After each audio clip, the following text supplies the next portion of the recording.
Hi, I'm making this video on how to make water kefir, which is really super simple, but just in case there's anybody feeling a bit confused out there, I'm going to talk you through it.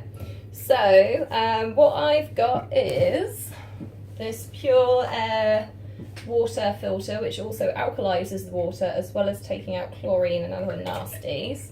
So I filtered plenty of water through that. I have sterilised a kilner jar. So to do that, I gave it a good wash first, and then I took the rubber cap off. I put the kilner jar in the oven about 125 degrees for about 20 minutes to make sure it's sterile. And then when it's cooled down, it's ready to use. I've put my filtered water into my kilner. And as you'll see, it's not completely full, but I've got a fair bit in there. And then I'm going to release my water kefirs. So when you get them through the post, they will look like this. It's like a load of sludge in a bag. They say to use about 4 tablespoons. So I think that's roughly about right. Oh, hang on a minute. I was supposed to put the sugar in first. Have done this before, honest. Okay, so white sugar. I'm going to put about 3 spoonfuls of white sugar in.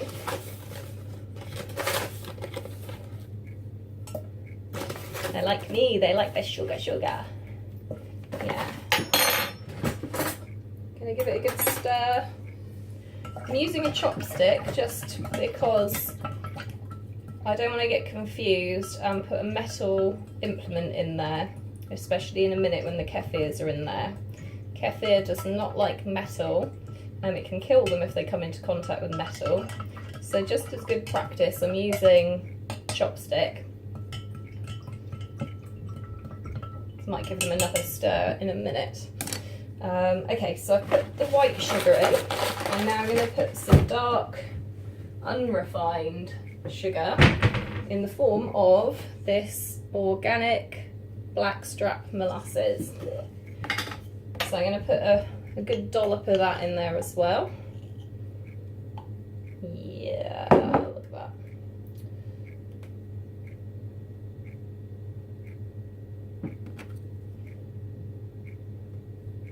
And this does give your kefir a little bit of a treacly taste.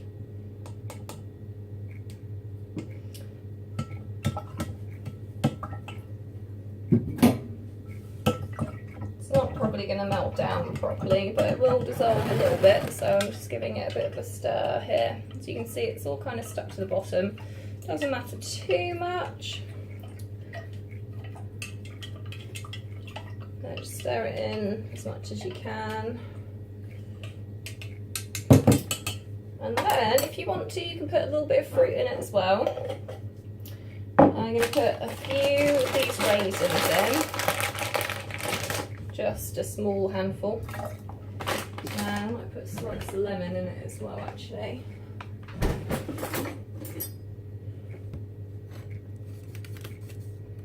Just give it a bit of flavour. And now it's ready. The new home is prepared for the water kefir. So we're just going to tip them all in.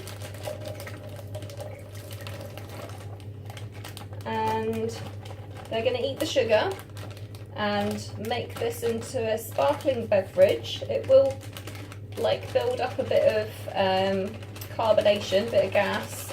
So you do need to keep opening the lid, or some people say you can leave the lid open ajar a little bit.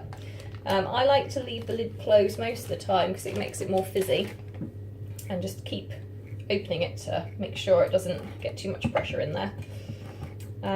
So yeah, so I'm going to put the lid of my kilner on, and they're in there. They're going to start swimming around and eating the kefir and all that kind of business, and you just leave them at room temperature, and then in a day or two's time it should be ready to drink. So then what I do is I decant it into another kilner jar. This is one that's just about finished now. So I use a plastic sieve. And I pour out the liquid from this one into the other kilner, and then I fish out the bits of fruit that I don't want and put the kefir into a new batch with some fresh fruit and some more sugar. And this one I put in the fridge, and that's what I'll be drinking. So just keep it going like that. So you've always got healthy drink to hand, which is really good. It's very good for you. It's got lots of probiotics and B vitamins. So yeah, that's it. Easy peasy. All right then. Good luck. Bye.